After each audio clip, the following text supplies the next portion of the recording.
I It's a good time. It's always a good time to be aware, to expand your horizons and your perspectives in assimilating the multiple views that we have in just a few moments, of accepting each moment is unique and each moment's thinking is unique and each person's perspective in each moment is unique. Right? You're moving, even your vision, right? What you're seeing, the scene in front of you, that part of the play of life that you are witnessing is changing where you are. If you're sitting, the people around you, or the events that are occurring, or if you're in motion, isn't everything changing all of the time? Even when you're laying down, thoughts are proceeding through one's mind. It can be overwhelming if we get caught up in it. It is why we can facilitate a sense of strength and accomplishment and cohesiveness with ourselves by coming back to the fundamentals of our being. We breathe. So following one's breathing, taking a part of one's consciousness and saying, I'm going to become more aware of my breath. I'm going to become a better friend to my own being, to my own breathing technique, to that which sustains me in every moment. Oh, this is one thing to do. It is a very good thing to do, because it can lead, when one is self-examining, becoming more aware that as your chest is rising and falling, there's more than just this going on. There is a heart inside your chest also, pumping blood that's been oxygenated by your lungs and cleaned, the carbon dioxide removed. And now there's two things that we are considering at a minimum, right? We're not talking about all the ancillary, all the other aspects of everything. We're feeling our pulse in different locations. We're smelling the air. We're tasting what the air tastes like as we breathe. We begin to feel a greater sense of calm, of ease, and begin witnessing there actually is a lot going on. Even if we're just in a comfortable posture and undisturbed. In fact, the more we think about it, the more we realize there is more going on. And yet we can maintain a sense of our presence, of being relaxed, of being tranquil. Because this is what life is, flowing moment by moment existence that's been doing this same thing for over 14 billion years. So it's not new news, it's old. We're talking billions of years. It is a sum that is inconceivable to us. I know we can try, and it's a good thing to do. But actually, come on, how do you conceive of a billion years, much less 14? Or a million years for that matter? How do you conceive of a million years? Mankind's history is more or less within the first 10,000 years going backwards. This is 1% of a million years. That's what our recorded and our great history represents. 1% of this million-year arbitrary time that we've started discussing. All good, just having a discussion. Take this million years and understanding that there are many scenarios in our universe and creation where suns have formed more quickly than our own, for whatever reasons, and wherever they might be, doesn't matter. Maybe closer to where the Big Bang originated makes a lot of sense. And maybe through the times of evolution around those suns came into being the conditions that were ripe for making life, maybe similar to our own, at least the basics, and say that that life is progressed just like we have evolved. And now, let's just assume that rather than 10,000 years of evolution from recorded history on their world, they have 1,000,000 years of history on their world. What do you think? What can you imagine?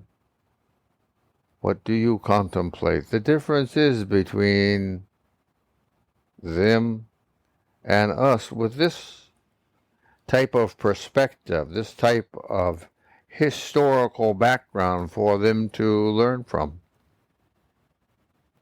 Thinking about what we are doing on our own world. I don't think that those civilizations that are visiting and have a curiosity about our planet are here to steal our gold or to drain our oceans. I think they are curious. I think more than likely scientists, more than likely probes. Curiosity being a potent and valuable part of evolution. Sentient beings want to know more. So I would harbor the thought that rather than being antagonistic towards everything that we don't understand, maybe we have a sense of openness. It can be restrained. It can be cautious. It should be filled with curiosity, but also with caution. We have seen other things like Trojan horses in our past, yes, a famous example. A gift that wasn't such a gift after all. With good reason, we should always be careful, just as we need to be careful from one moment to the next, lest we trip and fall, or say the wrong thing, or think the wrong thing, being unfair. But to feel that we are the only race in all of creation is a little disingenuous to even the concept of godliness. Why would God make only one race? Hello? On one world? Hello? In one little quadrant of space? You know what I mean? We should be using common sense in our thinking. Yes, there's always exceptions, but make the best of everything through interpretations and compromise and collaborations and communicating what we know, what we think,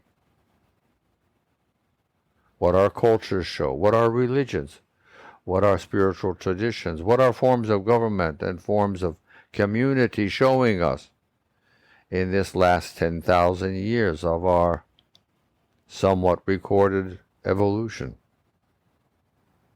These are things to be considering today. And where are we heading?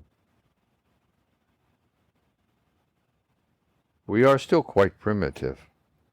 We need to raise ourselves into adolescence.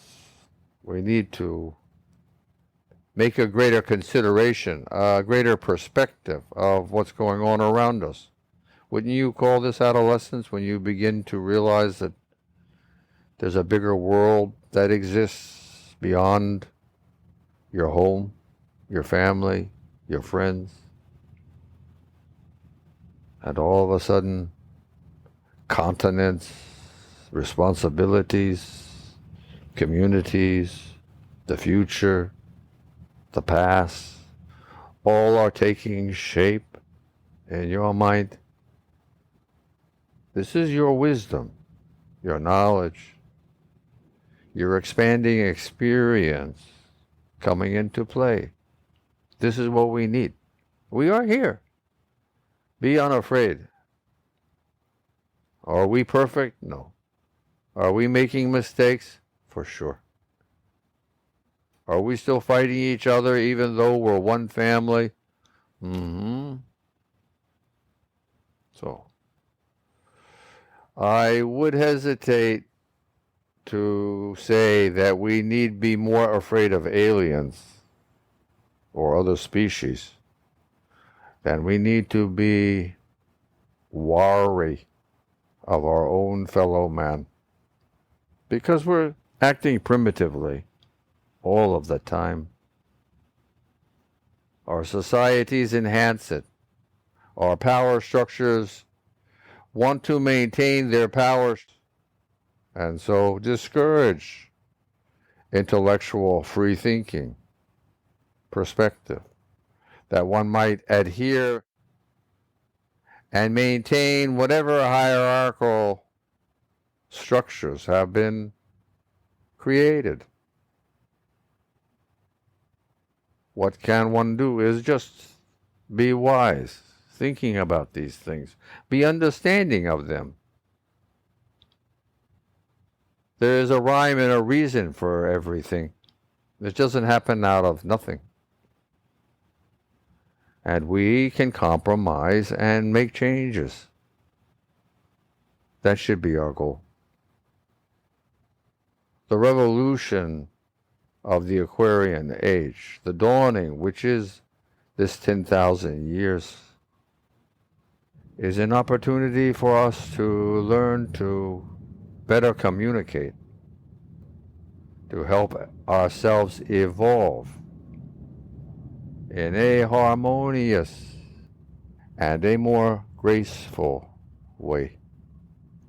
There are so many traditions woven together, make mankind an incredible gift for creation. Look what we've done. We have reason to be very proud. And we also have reasons to be ashamed. Thinking about what we're doing and taking responsibility for yourself. If you won't, who do you expect to do this for you? We're adults. We're adolescents, transitioning to adults. Children, it's always healthy to be children in some perspectives, in some ways, a joy of life, and yet it is also wise to utilize our experience to fashion our way forward in our flowing lives. I leave you with these thoughts. Thinking about what we're doing. This is the mindfulness that you wish to share. Meditation, mindfulness. self-care, self-realization, self-illumination, self-revelation. These are things that we're sharing now. Thinking about them. These are the basics that support you, just as your breath and one's pulse and the shimmering majesty that it creates help propel us to the capacity, to the capability to think, to understand and appreciate a sense of humility, of the immensity of what we're involved in, and a sense of appreciation that each of us is an integral and important part, a point of energy in this universe. I'll talk to you later.